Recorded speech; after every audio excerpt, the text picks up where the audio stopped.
നിങ്ങളുടെ favourite shows ഇനി ഒരിക്കലും മിസ്സാവില്ല. ഇപ്പോൾ C5 കാണും നിങ്ങളുടെ ഫേവറേറ്റ് ഷോസ് തികച്ചും സൗജന്യമായി. ഇത് കോൺഫിഡൻസ് കളയല്ലേ? ഇല്ല മാഡം, ഞാൻ മാഡത്തിന്റെ കോൺഫിഡൻസ് കളയുന്നില്ല. മാഡം തന്നെ ഈ കോമ്പറ്റീഷനിൽ വിജയിക്കട്ടെ. Wish you all the best. ഈ വർഷം ഹോട്ടൽ മാനേജ്മെന്റിൽ 1ാം റാങ്ക് വാങ്ങിയ ഒരു പെൺകുട്ടിയെ, അതിനാ ഞാൻ നിന്റെ കയ്യിൽ നിന്നും 5 ലക്ഷം രൂപ വാങ്ങിയത്.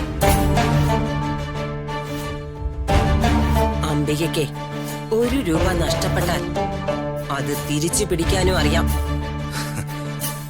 അമ്മയുടെ ഈ പ്ലാൻ വർക്കാവും, ഉറപ്പാ. കുക്കിംഗ് കോമ്പറ്റീഷനില് ഋതിക തോറ്റ് തുന്നം പാടി പോകുന്നത് കാണാൻ അമ്മയോടൊപ്പം ഈ ഞാനും ഉണ്ട്.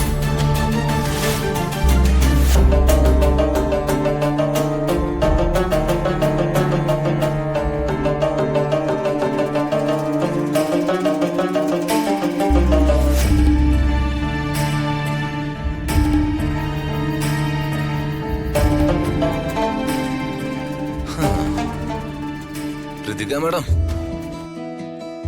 എന്താ സർ? നിങ്ങളുടെ കുക്കിങ്ങിന്റെ പ്രാക്ടീസ് സെക്ഷനൊക്കെ ഭംഗിയായിട്ട് പോകുന്നുണ്ട്. സവാള എങ്ങനെ കട്ട് ചെയ്യണം, മുളക് എങ്ങനെ അരിയണം, എത്ര സെന്റിമീറ്ററിൽ കട്ട് ചെയ്താലാണ് പെർഫെക്റ്റ് ആവുക, വെളിച്ചെണ്ണ എത്ര ഡിഗ്രി സെൽഷ്യസിലാണ് ചൂടാക്കേണ്ടത്, കടുക് എത്ര ഡിഗ്രി സെൽഷ്യസിൽ എണ്ണയിൽ ഇടണം, മറിക്കും, ഇതൊക്കെ കറക്റ്റ് ആയിട്ട് പ്രാക്ടീസ് ചെയ്യുന്നുണ്ട്. പക്ഷേ എന്റെ ഡൗട്ട് അതല്ല. എന്താണ് രാജുവിന്റെ ഡൗട്ട്? അല്ല, ഇതൊക്കെ ചെയ്ത് അവസാനം ഉണ്ടാക്കി വരുന്ന ഫുഡിന്റെ അവസ്ഥ എന്തായിരിക്കും? അതെന്താ രാജു അങ്ങനെ ചോദിച്ചേ? ഞാൻ കഴിച്ചിട്ടുണ്ടല്ലോ മാഡം ഉണ്ടാക്കിയ ഫുഡ്. ആ ഒരു എക്സ്പീരിയൻസിൽ ചോദിച്ചു പോയതാ. അതെ, എന്നെ ഇപ്പൊ ട്രെയിൻ ചെയ്യിക്കുന്നതേ വേറെ ആരുമല്ല, രാധമ്മയാ. മനസ്സിലായോ? അതായത് നിങ്ങൾ 3 പേരെയും വളർത്തി വലുതാക്കിയ രാധമ്മ. 3 പേർക്കും 3 രീതികളായിരുന്നിരിക്കും. ഞാനൊരു ഉദാഹരണത്തിന് പറയാം. ഒരാൾക്ക് എരിവുണ്ടെങ്കിൽ കഴിക്കാൻ പ്രയാസം, ഒരാൾക്ക് എരിവില്ലെങ്കിൽ കഴിക്കാൻ പ്രയാസം, ഒരാൾക്ക് എരിവുണ്ടെങ്കിലും ഇല്ലെങ്കിലും കുഴപ്പമില്ല, പക്ഷെ ഉപ്പും പുളിയും നന്നായിട്ടുണ്ടാവണം. ഇങ്ങനെയുള്ള സിറ്റുവേഷനില് 3 പേരെയും ആ അമ്മയ്ക്ക് കഴിപ്പിക്കാൻ വേണം. അങ്ങനെയുള്ള 3 പേരുടെയും ആഗ്രഹങ്ങൾ മനസ്സിലാക്കി അതിനനുസരിച്ച് ചേരുവകൾ ചേർത്ത് ഭക്ഷണം പാചകം ചെയ്ത് വർഷങ്ങളോളം കഴിപ്പിച്ച് വളർത്തി വലുതാക്കിയ അമ്മ. ആ അമ്മയുടെ കാറ്റഗറിയിൽ പെട്ടതാ രാധമ്മ. ആ രാധമ്മയാ എന്റെ ഗുരു. രാധമ്മ എനിക്ക് ആദ്യം പറഞ്ഞു തന്നത് എന്താണെന്ന് അറിയോ? എന്താ? കഴിക്കുന്ന ആളിന്റെ മനസ്സറിഞ്ഞു വേണം ഭക്ഷണം ഉണ്ടാക്കാനെന്ന്, എന്നാലേ അതിന് സ്വാദുണ്ടാകൂന്ന്. ഇങ്ങനെ പറഞ്ഞു തരുന്ന ഒരു ഗുരു ഉള്ളപ്പോ ഞാൻ മോശമാകുമെന്ന് രാജു കരുതുന്നുണ്ടോ? എന്റെ അമ്മയുടെ കുക്കിങ്ങിനെ പറ്റി എനിക്ക് സംശയമൊന്നുമില്ല. പിന്നെ എന്തിനാ സംശയം? ഞാൻ ജയിക്കുമോ ഇല്ലയോന്നാണോ? അതെ മാഡം, അതെനിക്ക് സംശയമുണ്ട്. ടെൻഷനും കൂടിയിരിക്കുക. Raju, be confident. ഋതിക എന്ന എനിക്ക് ജീവിതത്തില് ഒരുപാട് പ്രതിസന്ധികൾ വന്നിട്ടുണ്ട്.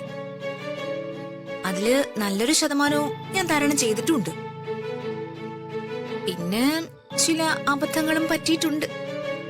പക്ഷെ രാജു, ഈ കോമ്പറ്റീഷനിൽ ഞാൻ ജയിച്ചിരിക്കും. അതെന്റെ വാശിയ. രാജു നോക്കിക്കോ. ഋതിക മാഡം, വർമ്മ സാറിന് ഈ നാട്ടിലെ ഒരു ഇമേജ് ഉള്ളതാ, അത് കളയരുത്. രാജു, എന്റെ കോൺഫിഡൻസ് കളയല്ലേ? ഇല്ല മാഡം, ഞാൻ മാഡത്തിന്റെ കോൺഫിഡൻസ് കളയുന്നില്ല. മാഡം തന്നെ ഈ കോമ്പറ്റീഷനിൽ വിജയിക്കട്ടെ. Wish you all the best. അപ്പോ good night madam. Good night Raju.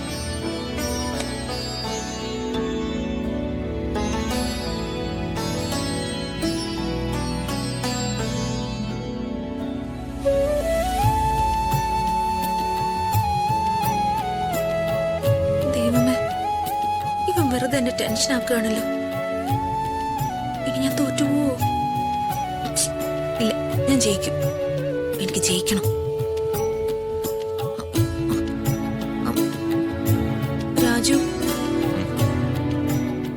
എന്താ രതിക മാഡം? രാജു നോക്കിക്കോ, ഞാൻ ജയിച്ചിരിക്കും. അത് തന്നെയല്ലേ നേരത്തെ ഞാൻ പറഞ്ഞത്. ഞാൻ ഓൾ ദി ബെസ്റ്റും പറഞ്ഞതല്ലേ? ആ, ആ. എന്നാലും ഞാൻ ഒന്നുകൂടെ പറഞ്ഞതേ ഉള്ളൂ. ഓക്കെ, വരവ് വെച്ചിരിക്കുന്നു.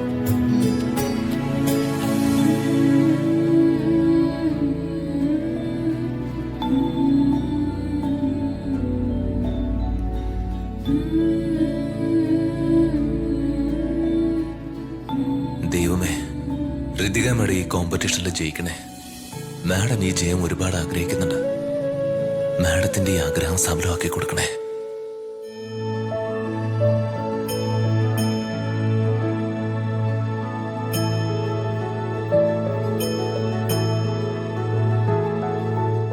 അംബിക മേഡം 5 ലക്ഷം തരാന്ന് പറഞ്ഞു. ആരെയും ഒരു 10 ലക്ഷം കൂടി തരുമായിരുന്നെങ്കിൽ ഒന്നാം സമ്മാനം അങ്ങോട്ട് മറിക്കായിരുന്നു.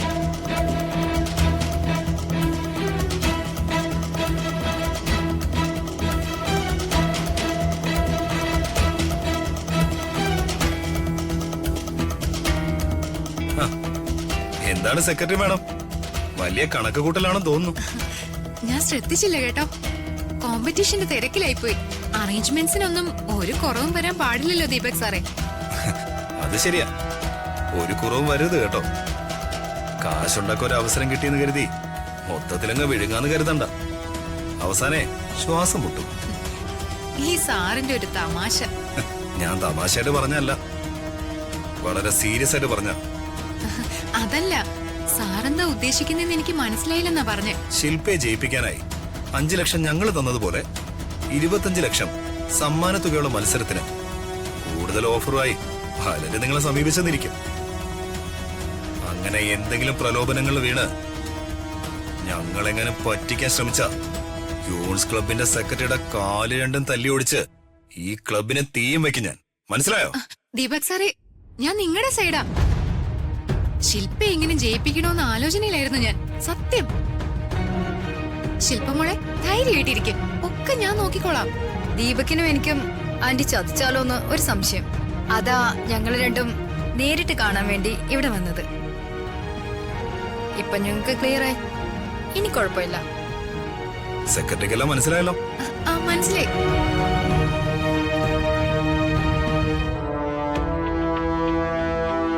ഹോ, എന്റെ ദൈവമേ.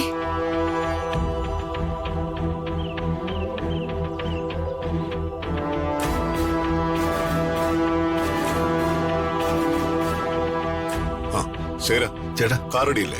അതെ ഏട്ടാ, ഞാൻ ഡ്രൈവർ വിളിക്കാം. ശേരട്ട, ഒരു മിനിറ്റ്. എന്തായി അമ്മി? പറയൂ ശേരട്ട. ഡൗൺലോഡ് ചെയ്യൂ C5 ആപ്പ്. കാണൂ എല്ലാ എപ്പിസോഡുകളും സൗജന്യമായി.